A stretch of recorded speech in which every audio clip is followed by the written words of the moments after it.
Bonjour.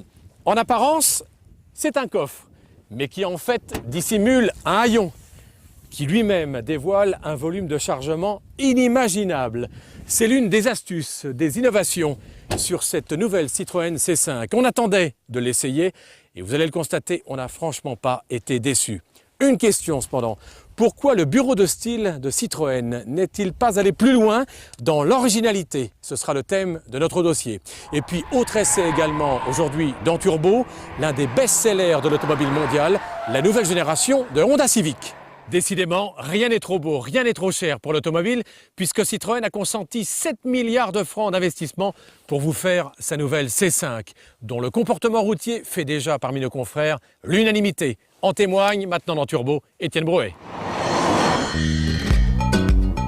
La Citroën C5 a déjà depuis sa première apparition fait couler beaucoup d'encre sur son style, que certains jugent trop classique, d'autant que la marque au chevron nous a habitués à plus d'audace et d'originalité avec d'autres modèles, mais nous y reviendrons. Cette dernière étant attendue grande Citroën s'attaque à l'un des secteurs les plus concurrentiels du marché, celui des familiales. Elle aura donc fort à faire face aux Laguna, Mondeo, Passat et 406, déjà bien installés. Même si d'aspect elle ne tombe pas dans l'exubérance esthétique, seule la face avant en impose avec ses grands yeux transparents en amande et ses chevrons hypertrophiés. Un profil de monocore, un pare-brise largement incliné et un toit en arche, on retrouve un peu du Picasso. La C5 s'inscrit dans une nouvelle tendance d'automobile gratte-ciel, c'est-à-dire haute, comme l'est par exemple la Focus. Quoi qu'il en soit, la C5 ne manque pas d'atouts, l'auto possède d'énormes qualités, mais des qualités cachées, à commencer par l'impressionnante fonctionnalité de la malle.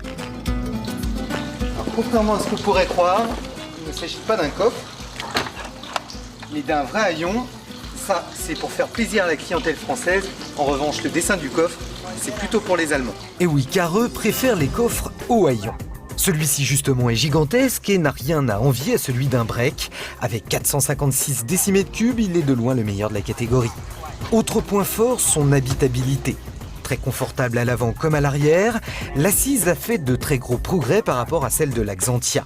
Haute et large, la C5 ne propose pas moins d'espace habitable qu'une 607, pourtant plus longue de 25 cm.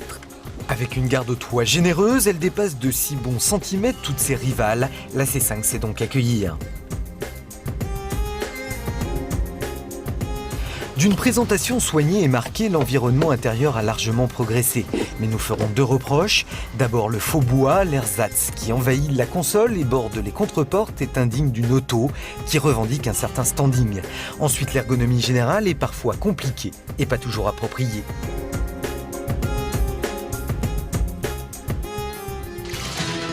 La C5 se positionne entre la Xantia qui va s'effacer progressivement et la XM. Il était donc logique que l'auto succède à la plus petite des deux mais par le haut, en offrant une richesse d'équipement à la hauteur des meilleures voitures de la catégorie.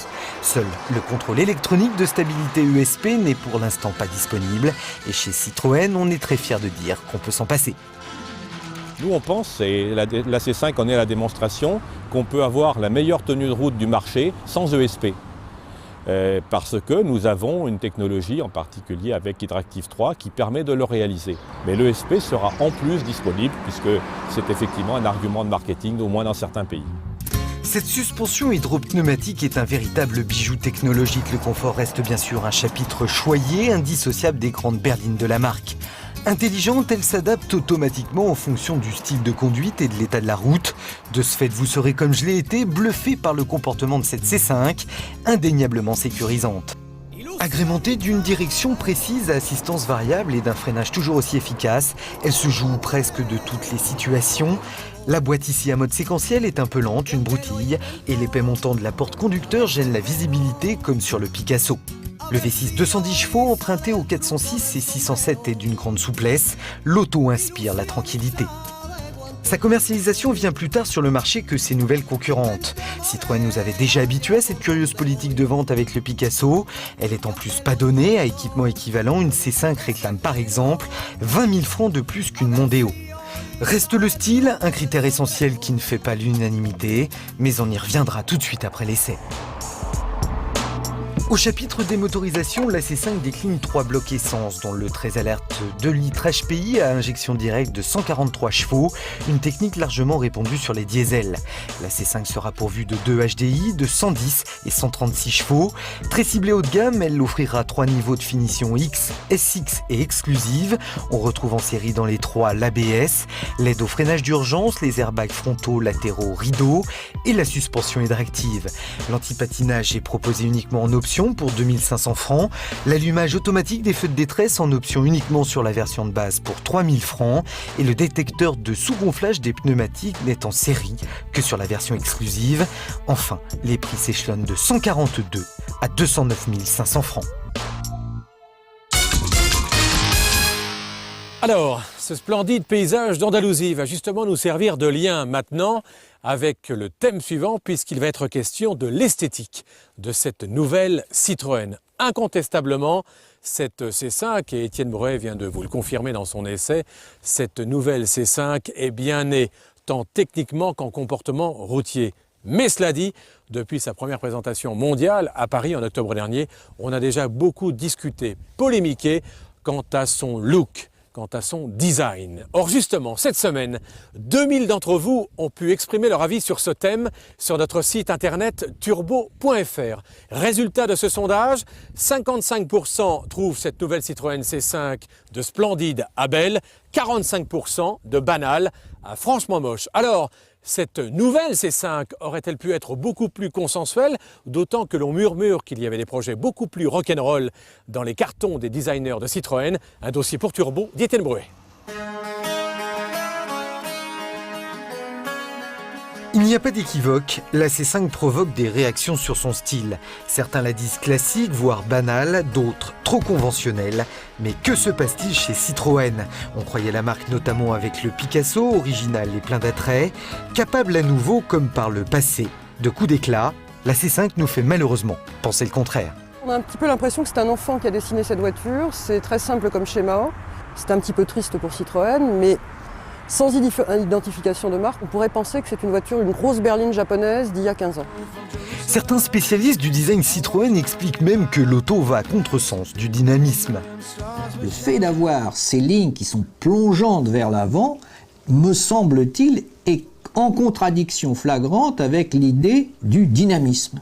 Un objet dynamique, ce n'est pas un objet situé de cette façon, et c'est si vrai que sur la DS de Flaminio Bertoni, toutes les lignes à partir du point haut du moteur qui est situé derrière l'essieu avant, c'est-à-dire la ligne de ceinture et la ligne de pavillon, vont en déclivité vers l'arrière. C'est-à-dire qu'au moment où elle démarre, elle semble décoller comme un avion, c'est-à-dire que la référence, le référent par rapport à l'aviation est singulièrement plus efficace ici que là. Là, elle freine, c'est un véhicule qui freine, alors que là, c'est un véhicule qui s'apprête à partir à toute vitesse. Alors pour quelles raisons Citroën a voulu opter pour cette architecture si particulière? Je pense que ces dernières années, Citroën a commis tellement d'outrances, tellement d'exagération dans le style qu'il a un petit peu rebuté la clientèle. Et il l'a reçu comme un échec, d'une certaine façon. Et probablement que chez Citroën, on a pris l'option inverse, l'option de la discrétion bourgeoise, peut-être excessive, peut-être exagérée, mais c'est peut-être aussi le prix à payer pour se refaire une virginité vis-à-vis d'une clientèle assez conservatrice, globalement. Et du côté de Citroën, comment argumente-t-on ce choix? Nous avons souhaité faire une berline classique puisque les acheteurs dans ce segment ne souhaitent pas d'ostentation, ils souhaitent une certaine discrétion au contraire. On pourrait souscrire volontiers à cette démarche si ses concurrentes directes, Laguna, Mondeo 406, avaient opté elles aussi pour une présentation classique. Mais c'est loin d'être le cas et ce parti pris de la concurrence n'empêche pas le succès commercial. Depuis une dizaine d'années, on évoque style, courbe, ligne, bref, design. Citroën a sans doute cette fois-ci souhaité privilégier son savoir-faire technologique à l'apparence pour prendre, comme la marque l'a toujours finalement fait, le contre-pied des tendances du moment, au risque de choquer. C'est réussi. Citroën arriverait en tête des constructeurs les plus généreux avec en moyenne 9% de remises concédées à ses clients. C'est en tout cas ce qu'indique un récent sondage du Conseil national des professionnels de l'automobile. Information intéressante puisque lorsqu'on pense acheter une voiture neuve, on espère bien sûr en négocier le prix.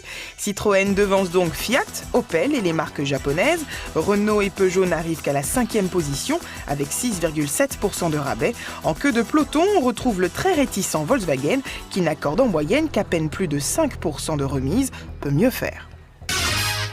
Qui dit monnaie unique ne dit pas prix unique. Une récente étude de la Commission européenne démontre qu'en moyenne, les voitures neuves vendues au Royaume-Uni, en Allemagne et en Autriche coûtent 20% de plus que sur les autres marchés de la zone euro, comme la Finlande, l'Espagne et les Pays-Bas.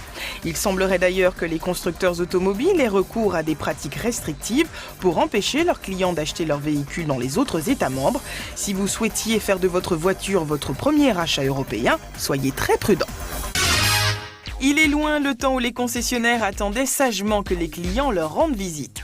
Pour augmenter ses ventes, le constructeur Saab n'a pas hésité à mettre en place une stratégie marketing originale. À partir d'une base de données d'1 million de noms d'acheteurs potentiels, la succursale française a engagé de véritables opérations de séduction par voie de courrier. Opération réussie puisque les ventes de Saab dans l'Hexagone ont progressé de 7% depuis le début de cette offensive. On ne peut pas ramasser la neige tant qu'elle n'est pas tombée. Séquence humour au ministère, plus l'essai de la toute nouvelle Honda Civic. C'est après la pub dans Turbo. Alors à tout de suite. Comme ici en Andalousie, à l'image de ces superbes amandiers en fleurs que vous offre la caméra de Stéphane Chaput, eh bien, on peut dire que d'ores et déjà, le printemps frappe un peu partout à la porte et que, bien qu'officiellement l'hiver ne soit pas encore terminé, on peut considérer qu'il n'y aura pas de grosses chutes de neige cette année. Et c'est tant mieux, parce qu'il semble qu'au ministère des Transports, on n'ait pas tout à fait tiré les leçons de la grande pagaille de janvier 1999, après les grosses chutes de neige sur nos routes. Ou alors, c'est qu'au ministère du Transport, on a franchement de l'humour. Reportage de Patricia Gaillot. Janvier 1999, une violente tempête de neige s'abat sur la France. En quelques heures, le réseau routier est totalement paralysé et les automobilistes coincés parfois la nuit entière dans leurs véhicules. C'est évidemment scandaleux, mais voyons ce que nous disait à l'époque le ministère des Transports pour nous réconforter. Nous avons été dépassés, surtout nous avons été prisonniers du système, j'ai envie de dire. Donc nous avons tenté de nous dégager nous-mêmes. D'ailleurs, quelques unités de salage se sont embourbées dans les accotements en tentant de passer quand même. Ça a été une nuit de galère, comme on dit. Bon, ce n'était pas très brillant, mais on est en droit de penser que 2 ans plus tard, fortes de leurs expériences catastrophiques, les directions départementales de l'équipement sont maintenant organisées pour nous venir en aide correctement en cas d'intempéries. Alors, qu'en est-il exactement aujourd'hui ?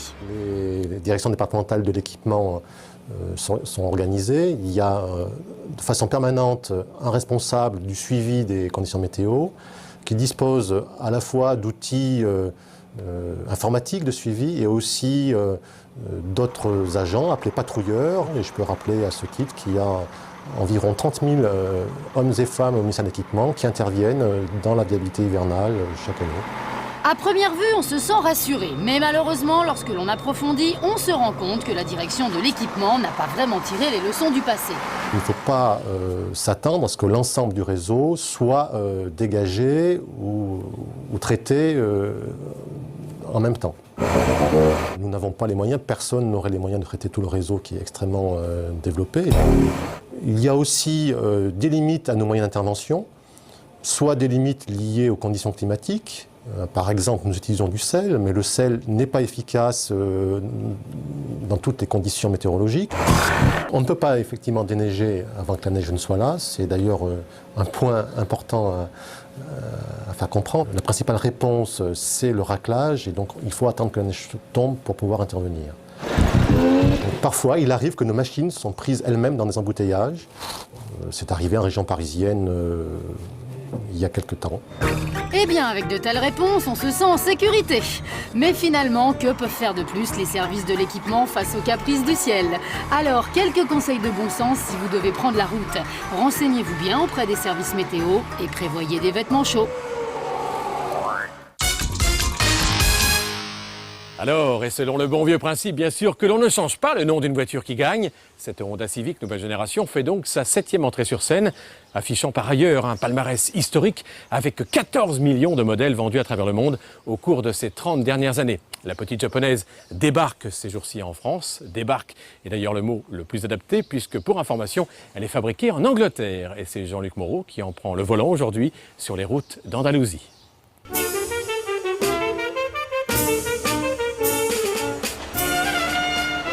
Pour Honda, le marché français, c'est un peu la corrida. Mais avec moins 40% l'an passé, le constructeur japonais est plutôt dans le rôle du taureau que dans celui du toréador. Chez Honda, on espère donc que la nouvelle Civic arrivera à stopper cette boucherie. Hélas, rien n'est moins sûr car la concurrence, Peugeot 307 en tête, a entre-temps affûté ses banderilles.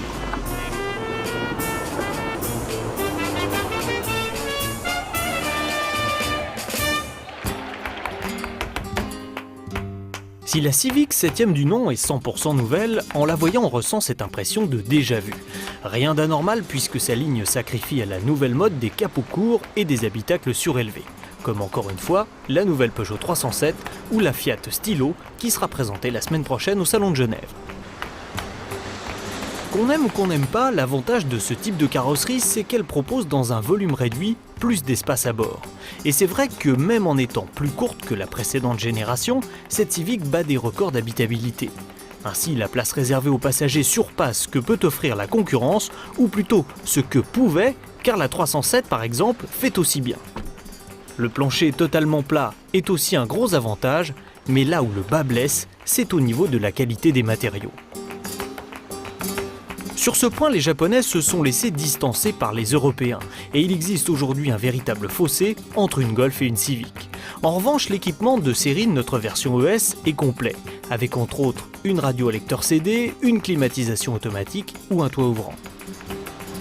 Cette Civic assume également pleinement son rôle de familiale, avec un coffre de 370 litres, soit là encore le record de la catégorie. Du coffre, hélas, on aurait aimé en trouver plus sous le capot, car s'il fait preuve d'une souplesse remarquable, le 1600 cm3 VTEC manque de couple. Perché à 4300 tours, les 152 Nm sont un peu justes pour autoriser de bonnes reprises. Heureusement, la boîte avec son levier au tableau de bord est douce et rapide, et le moteur ne rechigne pas à grimper dans les tours. Cela dit, sur autoroute, cette propension à grimper vite dans les tours devient rapidement lassante. En effet, à 130 en 5e, on est déjà au-dessus de 4000 tours et à ce régime, le bruit du moteur est bien présent dans l'habitacle.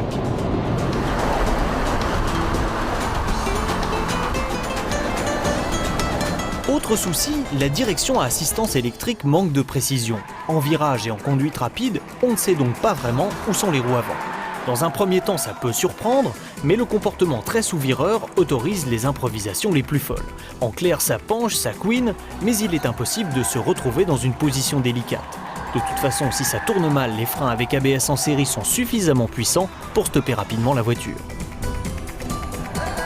Alors au final, que penser de cette nouvelle Civic ? Côté positif, il y a l'habitabilité record, l'équipement complet, les freins puissants et le moteur vivant et sobre.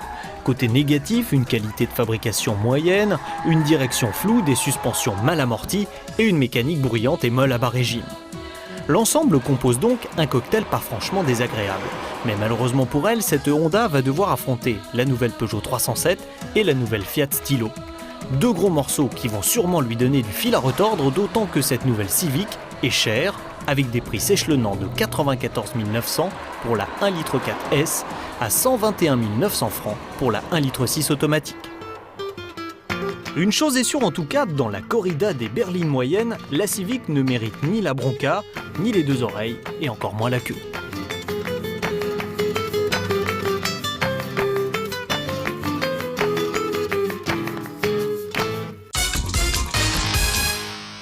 Le goût du sport ne dispense pas pour autant d'avoir le sens du confort. Partant de ce principe et constatant à l'évidence que l'hiver en extérieur on louait beaucoup moins ses cartes, un concepteur a eu l'idée de les affubler d'une carrosserie. Si ce n'est pas franchement esthétique, en tout cas c'est pratique. Démonstration avec Jean-Luc Moreau. Le karting c'est super sympa, mais voilà, quand il fait froid c'est glagla et quand il pleut c'est dégueu. Pour pallier à ces inconvénients, on a donc inventé le kart indoor, mais il faut bien reconnaître que les pistes dans des hangars sont moins sympas que celles à l'extérieur, et puis voilà, quand on utilise des karts à moteur thermique dans un lieu fermé, ça sent mauvais. La solution, c'est donc de faire du kart indoor en outdoor. Vous ne comprenez pas ? Et pourtant, l'idée est bête comme chou, puisqu'il suffit de rajouter une carrosserie sur le châssis du kart. Certes, ça paraît évident, mais encore fallait-il y penser. L'idée en fait m'est venue cet été, j'étais aux États-Unis en vacances et je suis allé faire du kart de loc sur une piste et ils avaient équipé tous leurs karts avec des carrosseries un peu dans ce genre. Et donc, exploitant une piste de karting extérieure à Toulouse, j'ai trouvé l'idée intéressante pour faire venir les gens l'hiver, puisque c'est, comme tout le monde sait, très difficile de faire venir les gens l'hiver. Jean-Philippe Béraud a donc créé une carrosserie en polyester très légère qui s'adapte en un clin d'œil sur le châssis du kart. Elle tient grâce à des attaches en caoutchouc et donne à l'ensemble un look de cabine de camion. En fait, la vraie difficulté a été de créer un habitacle qui puisse accueillir à la fois les gros, les maigres, les grands et les petits. Pour cette raison, Jean-Philippe a dû abandonner ses belles idées de carrosserie profilée pour un modèle dont l'aérodynamique est proche d'une boîte à chaussures.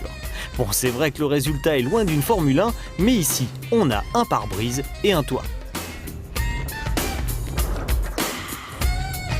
Toit qui d'ailleurs s'ouvre pour faciliter l'accès à bord.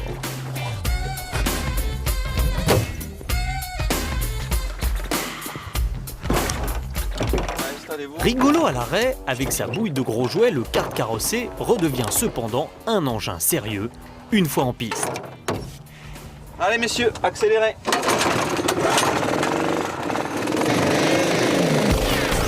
Les sensations de pilotage et les performances sont en effet très proches d'un kart classique, mais avec la protection en plus.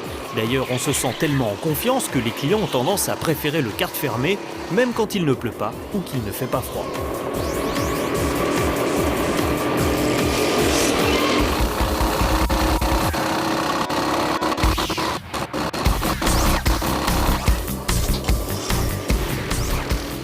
Oui, on sent très bien la différence au niveau de l'air déjà. Je trouve qu'on a moins de courant d'air. Par contre, ça manque un peu de visibilité quand on veut savoir qui c'est qu'il y a derrière. Bon, c'est vrai que ça, je pense que ça cache un peu. Mais sinon, c'est très agréable. Rassurez-vous, des rétros sont déjà prévus sur les futures versions. Et la bonne nouvelle, c'est que le kart carrossé devrait se développer partout en France, puisque Jean-Philippe Béraud a déjà vendu la licence à un grand fabricant. Il y a des motos rapides, des motos efficaces et des motos futées. La nouvelle Yamaha FZS 1000 Phaser est tout cela en même temps. Et comme le faisait remarquer récemment nos confrères de Motojournal, en plus, elle est jouissive. Démonstration pour turbo avec Philippe Hubert. L'arrivée des beaux jours vous fait rêver d'un cabriolet ou d'un roadster, mais un prix souvent trop élevé vous ramène à la réalité? Alors sachez qu'il existe des offres plus abordables en deux roues. Le succès commercial de la 600 Phaser permet à Yamaha de lancer son nouveau concept, la 1000 cm3. Dès le premier regard, on se rend compte qu'elle joue la carte de la sportivité et qu'elle a un air de famille avec la R1, dont elle reprend bon nombre d'éléments esthétiques, comme ses blocs optiques. Le système de freinage, très efficace et endurant, est lui aussi issu du modèle le plus sportif de la marque. Comme le moteur, qui a été légèrement modifié pour augmenter son agrément à bas régime. Pour le reste, la 1000 Phaser dispose d'une partie cycle bien à elle, un cadre tubulaire de gros diamètre assure la rigidité du châssis. L'ensemble amortisseur arrière bras oscillant encaisse le couple généreux de la moto. Quant à la fourche de 43 mm de diamètre, elle n'est pas de trop pour calmer la cavalerie du 4 cylindres. En revanche, le tableau de bord, bien que complet avec une jauge à essence et la température d'eau, se montre difficilement lisible à cause des chiffres trop petits du compteur.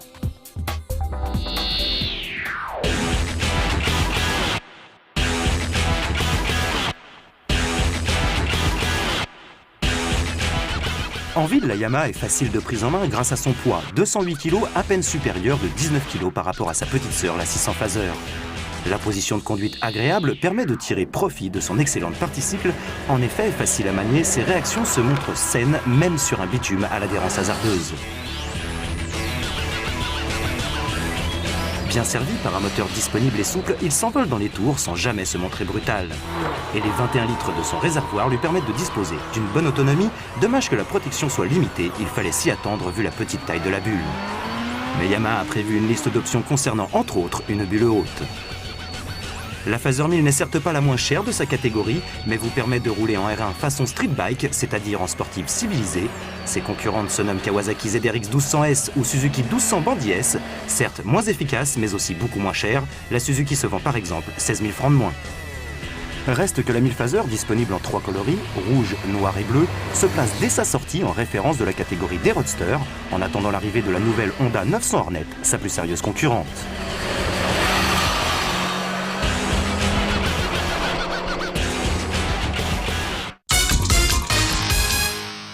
Toute la panoplie de technologies sophistiquées embarquées désormais, la plupart du temps, à bord de nos voitures modernes, nous permet en principe d'affronter sans trop de problèmes les rigueurs de la conduite hivernale. Alors, justement, imaginez-vous un instant au volant d'une voiture de sport d'une autre époque, sans ABS, sans anti-patinage, sans pneus clous et parfois sans dégivrage. Eh bien, vous allez le voir, Étienne Breuer a pu constater lors du dernier Monte-Carlo historique que la plupart des concurrents non seulement prenaient ça à la rigolade, mais y trouvaient même du plaisir. Le Monte-Carlo historique, c'est en quelque sorte une joyeuse balade, de belles voitures et des gens passionnés.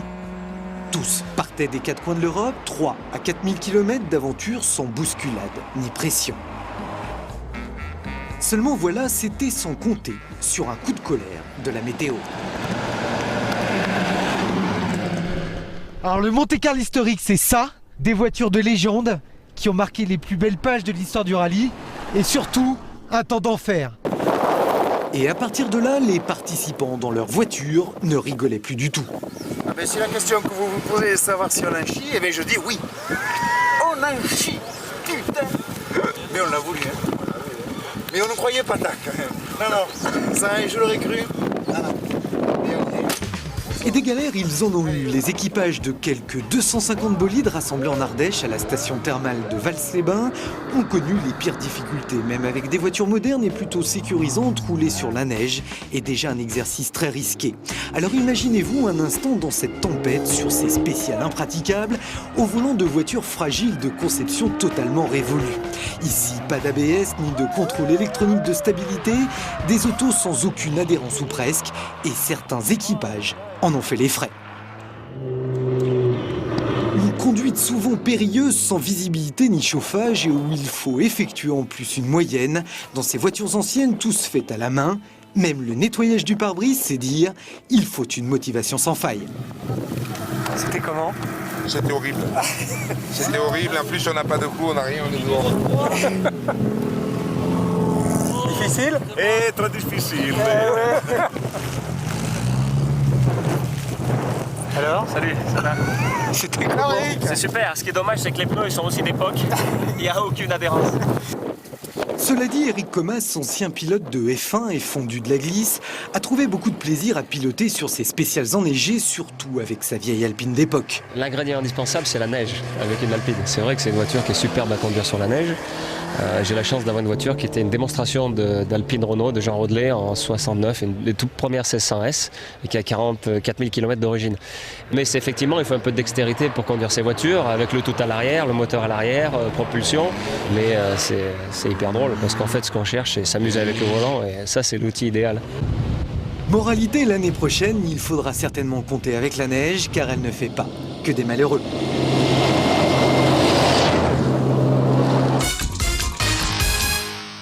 Nous étions donc aujourd'hui en Andalousie pour vous permettre de découvrir et surtout d'essayer en notre compagnie ces deux nouvelles voitures, cette nouvelle génération de Honda Civic, 7e du nom, et cette nouvelle Citroën C5. La semaine prochaine, ce ne sont pas 2, mais plus d'une vingtaine de nouveautés que nous allons vous offrir dans Turbo grâce au Salon de l'Automobile de Genève. Parmi elles, la nouvelle Renault Velsatis, les nouvelles Fiat, la version Break de cette Citroën C5, la nouvelle Jaguar. Enfin, par conséquent, un rendez-vous surtout à ne pas manquer. Donc au revoir et au week-end prochain.